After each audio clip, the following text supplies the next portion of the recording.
Hey, I'm Emily Cornetet, and I'm part of Cohort 1 of Emerging Media Design and Development. And today I'm going to talk to you a little bit about my hypothesis about why gamification in its modern state is pretty much bullshit. And this is based on some research I've done for my master's thesis. There are a couple of main reasons that I think modern gamification is kind of misguided. And before I tell you more about my problems with gamification, let me give you some background on where this gamification hate speech is coming from.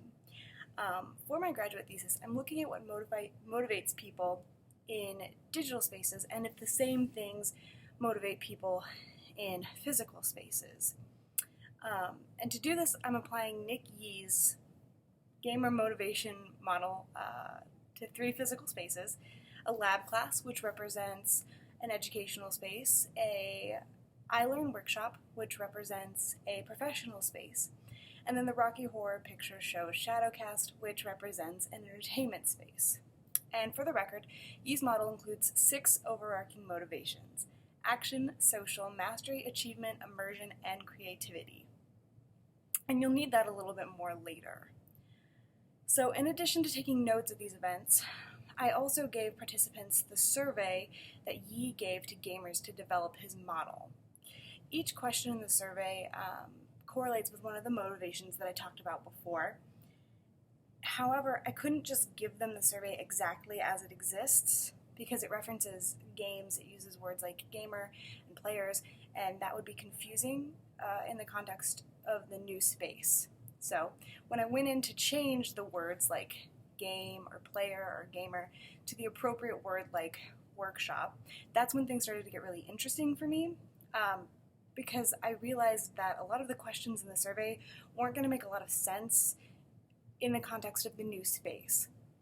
For example, I'll read you some of the original questions, but keep in mind I was going to be asking these questions in the context of a class or a workshop or a theater event, okay?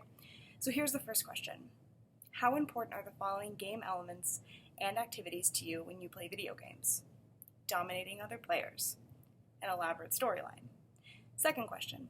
How much do you enjoy the following game elements and activities? Blowing things up. Being an agent of chaos and destruction. So there are more questions than this, but these kind of help you understand how some questions didn't make any sense in the context of the new space, and some made more sense than others. So, for example, in any 3 of my spaces, it would not be okay for someone to say that they enjoyed blowing things up. However, if you were in the workshop or a class, saying that you wanted an elaborate storyline doesn't really make sense. But if you're in the theater event, saying that an elaborate storyline is important, I mean, that's a pretty reasonable priority in that space.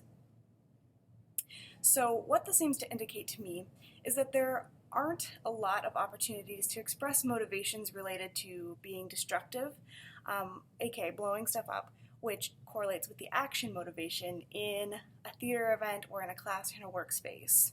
It also indicates that there are very few opportunities to appeal to the immersion motivation at work or school because an elaborate storyline doesn't really make sense in those contexts. So my hypothesis is that many of the motivations that are appealing in video games are not being appealed to in popular spaces like work or school or theater events.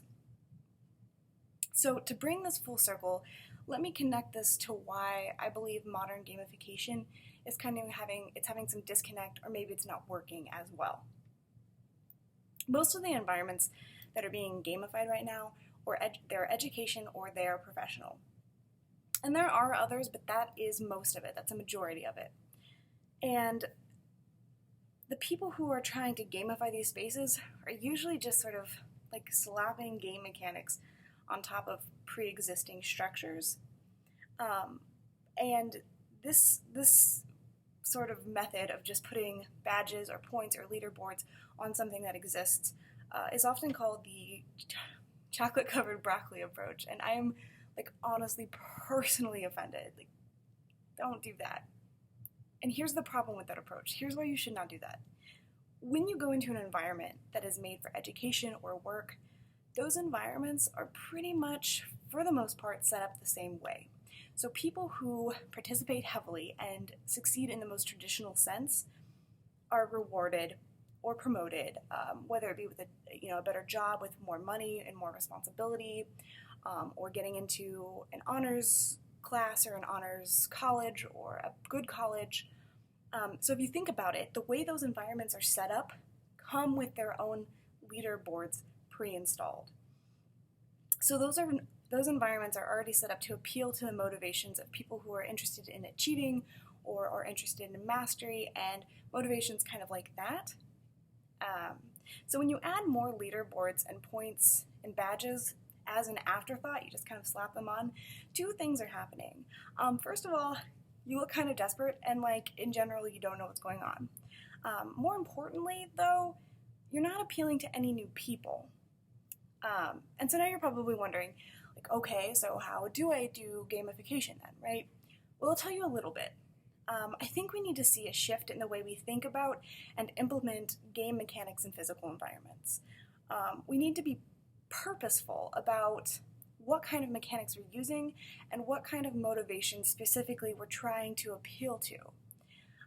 Additionally, depending on the goals of the gamification, I think it's important that we start to look at how we can implement mechanics that appeal to motivations that are not usually considered appropriate for the space, or motivations that might be overlooked or discounted.